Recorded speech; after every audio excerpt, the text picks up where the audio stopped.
기독교인으로 살아가면서 기독교 신앙이 낯설게 느껴지는 적이 있으신가요? 하나님이 세상과 우주를, 시간과 인간을 창조하셨다. 하나님이 인간을 위해 육신을 입으시고 한 인간 예수 그리스도로 오셨다. 예수 그리스도가 인류의 죄와 죽음의 문제를 해결하셨다. 흘려들을 수도 있고 교회에서 많이 들어왔던 얘기라 그런가 보다 할 수도 있을 것이고, 기독교인인데 그 정도는 당연히 알지 라고 말할 수도 있겠습니다. 하지만 영혼과 육신의 결합체인 인간이 시간과 공간이라는 구체적인 한 역사의 순간들을 살아가면서 겪는 무수한 생각과 경험들, 불가항력적인 연약함과 죽음의 직면 같은 일들을 단순히 설명하기란 어렵습니다. 이러한 인간을 위해 창조주이신 하나님이 인간이 되셨고 구원하셨다라는 기독교의 기본 교리는 더 심오한 차원의 이해를 요구합니다. 단지 선언적으로 받아들이기를 원치 않는다면, 다시 말해 하나님이 인간이 되셔서 인간을 구원하셨습니다. 믿습니까? 아멘. 이 한 문답을 간단하게 말하는 것으로 내 신앙을 정의하는 것이 충분하다고 여기지 않는다면, 그것으로 만족한다고 느끼지 않는다면 우리는 재차 물어야 할 것입니다. 하나님은 왜 인간이 되셔야만 했는가? 성육하신 하나님 예수 그리스도는 인간에게 왜 구원자가 되시는가? 2000년 전 유대 땅에서 태어나셨고 사셨으며 십자가형으로 죽임당하신 예수는 왜 인류의 구원자가 되시고 어떻게 우리를 도우시는가? 예수 그리스도의 구원과 도우심은 인간의 삶을 어떻게 변화시키는가를 말입니다. 오늘의 본문 히브리서 2장 10절에서부터 18절은 이러한 물음의 제기이며 제시하는 답이기도 합니다. 다만 그 답이 함축적이고 요약적으로 진술되었죠. 하나님은 만물의 창조주와 보존자가 되신다는 선언으로부터 시작됩니다. 그리고 11절, 예수님은 우리를 위하신 구원의 창시자이시다 라고 설명하는데, 그 원어 톤, 아르케고스, 테스, 소테리아스, 아우톤의 더 적절한 번역은 그들의 구원을 보증한 용사라는 의미입니다.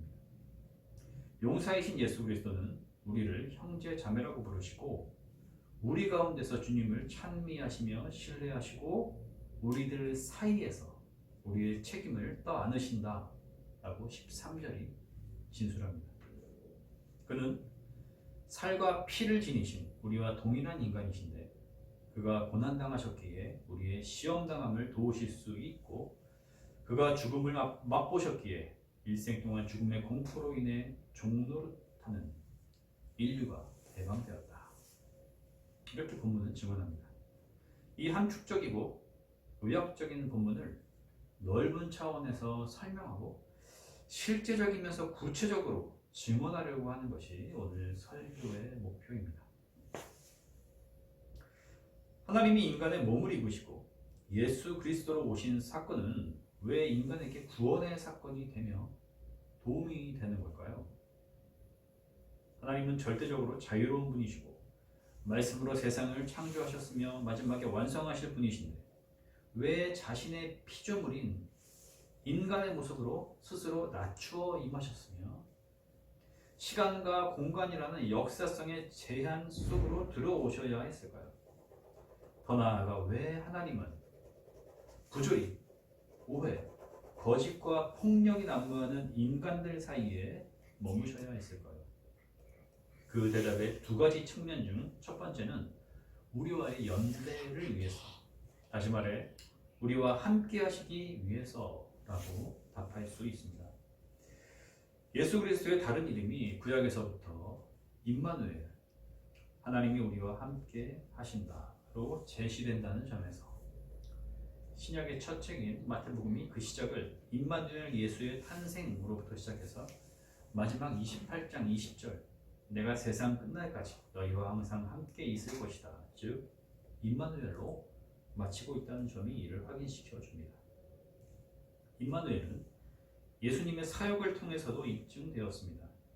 첫 공적인 드러나심이었던 요한으로부터의 세례받으심에서 예수님은 자신을 드러내지 않으신 채 사람들과 함께 요단 강가로 나아가셨고, 그 사이에서 요한의 설교를 들으시면서 임박한 심판 앞에 죄를 고백하는 세례를 받으셨습니다.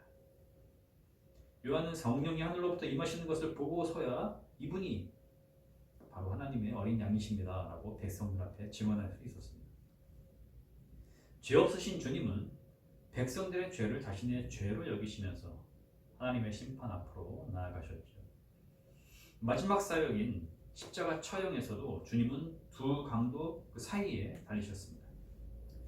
그들과 똑같이 체포 그리고 고문, 유죄 선고를 받으셨으며 하나님께 저주받음의 상징이었던 나무에 달린 죽음을 맞으셨습니다. 예수님이 외치신 하나님 어찌하여 나를 버리십니까? 라는 부르짖음은 절망의 극단에서 부르짖는 인간들의 최종적 부르짖음과 동일한 것이었습니다. 어려움과 고통의 순간 누군가가 함께한다는 것은 그 자체로 최고의 선물, 은혜, 구원이 될 수 있습니다. 악몽을 꾼 아이들이 엄마를 찾는 일, 몸이 아플 때 누군가가 와주기를 바라는 기대, 이해받지 못하는 상황에서 손을 내미는 친구의 온기, 사랑하는 이의 임종을 지키는 일 등을 한번 떠올려 보십시오. 예수님의 공생의 사역은 연대하시며 함께하시는 생활 그 자체였다고 성서는 증언합니다. 바리새인들은 예수님이 죄인과 세리들의 친구라면서 비웃었고 이들과 식탁을 함께 한다는 이유로 무시했습니다. 그들은 예수님이 안식일 노동 규정을 잘 지키는지 눈여겨봤는데 예수님은 개의치 않으시고 배가 고파서 밀 이삭을 비벼 먹던 제자들과 함께 밀밭에 계셨고 나면서부터 눈먼 자와 함께 대화를 나누시면서 그를 고쳐주셨습니다. 이렇게 하나님은 예수 그리스도를 통해서 부조리, 오해, 거짓과 폭력이 난무하는 타락한 사회 공동체에 스스로 속하셨고 그 힘 앞에서 겁먹지 않으시면서 용사로서 우리와 함께 머무셨습니다. 주님은 강도 만난 자의 이웃으로 사셨는데 제사장과 레위인처럼 곤경에 빠진 자를 홀로 두는 법이 없으셨고 그 상황을 자신의 상황으로 받아들이신 분이셨습니다.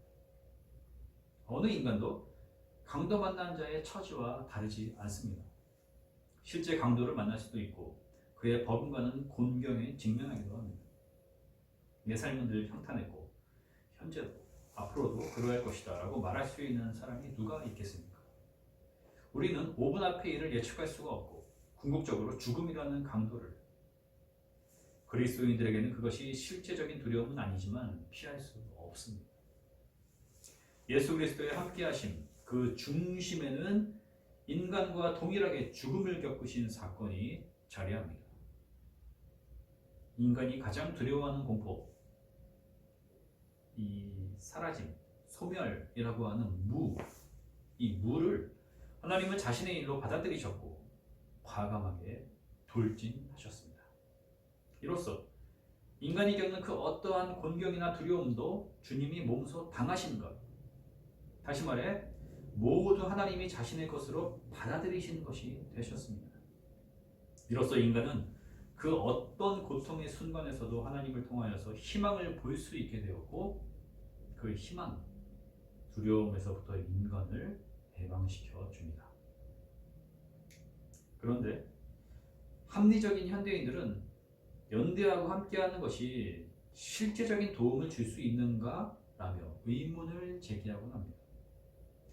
물질 만능 시대 속에서 함께 해주는 것조차도 보수나 그에 상응한 대우를 요구하고 대가를 지불하는 것이 마땅하다고 여기는 풍조가 만연합니다. 현대인들은 기브앤테이크, 주고받음의 호혜성에 길들여져 있습니다. 그게 아니더라도 함께함이라는 게 심정적 차원의 위로는 줄 수 있다고 쳐도 그것으로 무엇이 달라지겠는가 하면 냉소적인 태도를 취하기도 합니다. 신앙을 대하는 차원에서 그리스도인들의 인식은 다를까요? 크게 다르지 않은 것 같습니다. 그래, 예수님은 세리 죄인들에게 뭐라 하지 않으시면서 먹고 마시며 함께 어울리셨고 식탁을 나누셨지. 그런데 참 이상하시다. 그들이 아무 문제가 없는 사람이었다는 건가? 세례 요한처럼 왜 그 죄를 알리시고 돌이키도록 하지 않으셨던 걸까? 라는 의구심이 들지는 않으시는지. 강도 만난 자의 이웃으로 사신 것이 그분의 온유하신 성품으로 그러셨다고 해도 그것이 그들의 삶에서 무엇을 근본적으로 달라지게 했는가? 그리고 지금 나에게는 무엇을 달라지게 할 수 있다는 건가? 묻고 싶지 않으십니까? 인간과 함께 죽음을 맛보심으로 인간의 죽음을 극복해 주셨다라는 기독교의 대진리 앞에서도 하나님의 주권적인 은혜라는 신앙 고백을 잠시 옆으로 제쳐두고 왜 인류 대신 나 대신 그 자리에 계셨어야 했는가를 묻고 싶지 않으십니까? 그냥 네 그렇습니다 믿습니다 라고 고백하면 무사통과이니 십자가의 그 자리는 내가 쳐다볼 필요도 없고 그 자리가 나에게 어떠한 각성이나 영혼의 울림이 되는지 인류와 나의 삶을 어떻게 바꾸는지는 복잡하니까 아예 접어두자. 그런 것까지는 몰라도 교회 생활하는데 아무 지장이 없어 라고 생각하고 있지는 않으신가요? 예수 그리스도의 인류를 위한 대신 죽으심은 심정적 차원의 위로를 넘어서는 실제적인 도움이 되신다. 그 사실을 이해할 수 있도록 루터의 글을 인용하고자 합니다. 아버지 하나님께서는 다음과 같이 자신의 아들에게 말씀하셨다. 베드로같이 너는 배반자가 되며 바울처럼 핍박하는 자, 모독하는 자, 압제자가 되며 다윗처럼 간음한 자가 되며 저 범죄자 아담처럼 낙원에서 선악을 알게 하는 열매를 먹은 자가 되며 그리스도와 함께 처형된 악인이 되라. 종합하면 너는 모든 사람의 죄를 범한 모든 인간의 인격이 되라. 그래서 너는 그들을 구원하고 그들을 위하여 모든 것을 행해야 한다는 것을 생각해라. 그래서 그리스도는 그에 비하여 이 세상에 더 나쁜 놈이 이전에 결코 없었던 바로 그러한 가장 흉악한 강도, 간음한 자, 도적, 성전 파괴자, 모독자 등으로 현존해 계셨고 또 그렇게 되기를 원하신다. 그리고 이것이 바로 그 안에서 서로 만나고 그리고 그 안에서 서로 충돌하는 사건, 곧 예수 그리스도 안에서 우리를 위하여 일어난 사건의 비밀인 것이다. 다시 말하면 가장 높고 가장 크고 그리고 유일무이한 죄와 가장 높고 가장 크고 가장 유일한 의의가 그분 안에서 서로 만나고 상충하는 사건의 비밀인 것이다. 그리스도 안에서 모든 사람이 지는 각자의 죄는 제압되고 죽임을 당하고 그리고 장사 지낸 바 되었으며 그리고 의인은 영원히 승리자이며 지배자로 존속한다는 것이다. 예수님이 세리와 죄인들, 강도받는 자의 곁에서 그들과 함께 하셨던 이유, 그들을 나무라시거나 책망하지 않으신 이유는 그들이 되시기 위함 때문이셨습니다. 주님은 곤고한 자, 고통받는 자, 시험에 빠진 자를 위로하시고 함께 하시기에 앞서 그들이 되기를 원하셨습니다. 모든 이들이 겪는 죽음, 그 자리에 자신이 위치하기를 바라셨고 하나님께 저주받음의 형벌인 십자가의 죽음을, 가장 치욕적인 죽음을 자신의 죽음으로 맞으시면서 스스로가 하나님께 저주받은 유일한 인간이 되셨습니다. 하나님께 저주받은 인간이라 함은 당시 인간이 생각할 수 있었던 가장 비참한 죽음의 형태이며 하나님을 아는 인간의 사고 속에서 시대를 불문하고 언제나 가장 최악의 절망과 끝, 희망 없음의 죽음을 의미합니다. 하나님을 대적하던 인간, 죽음 앞에 속수무책이었던 인간은 그런데 이미 나의 자리에 예수 그리스도께서 심판당하신 자로 서 계신 것을 발견하게 됩니다. 예수께서 그 자리에 대신 계심으로 하나님의 형벌 앞에 있는 인간, 죽음의 종노릇하던 그 두려움에 떨던 인간, 스스로 책임을 져야 한다는 불가능한 짐에 억눌린 인간은 설 자리를 빼앗겨 버렸고 이제 결코 이전의 비참한 자리로 돌아가지 않아도 된다는 허락을 받았으며 돌아갈 수 없게 되었습니다. 퇴로는 완전히 막혀버렸기 때문입니다. 인간은 예수 그리스도를 통해 죄가 용서받았고 죽음의 형벌에서 벗어났다는 해방의 기쁨만을 누릴 수 있게 된 것입니다. 그렇다면 주님이 우리를 위해 해결해 주셨는데 이것이 지금 나에게 어떤 구체적이면서도 실제적인 도움이 되는 걸까요? 여기에서 가능케 하는 변화는 무엇이겠습니까? 그것은 내 자리에 대신 달리신 예수 그리스도를 거울로 바라볼 수 있게 한다는 것입니다.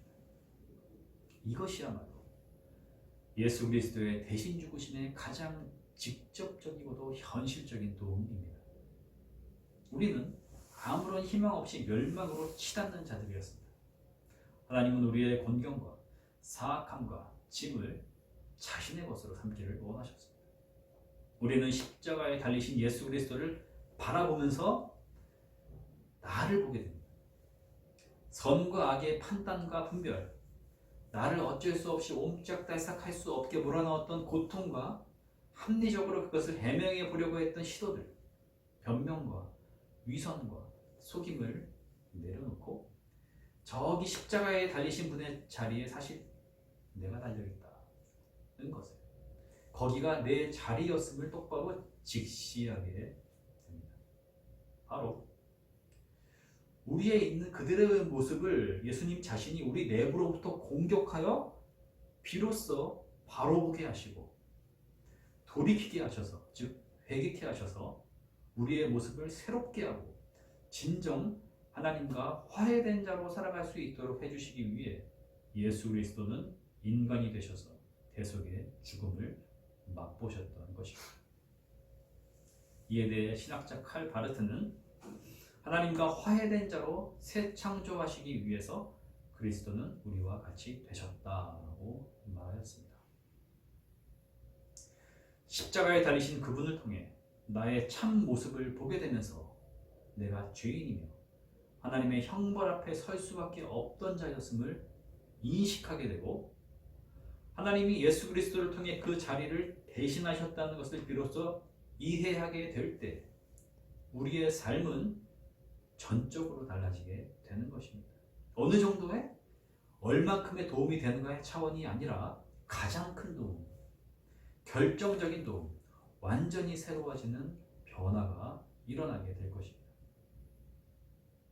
이것을 보았고 인식했으며 이해하게 된 바울이 이제 그리스도가 내가 걸어가야 할 길이라는 것을 확신하면서 고백하였던 갈라디아서 2장 20절을 증언하며 설교를 마치겠습니다.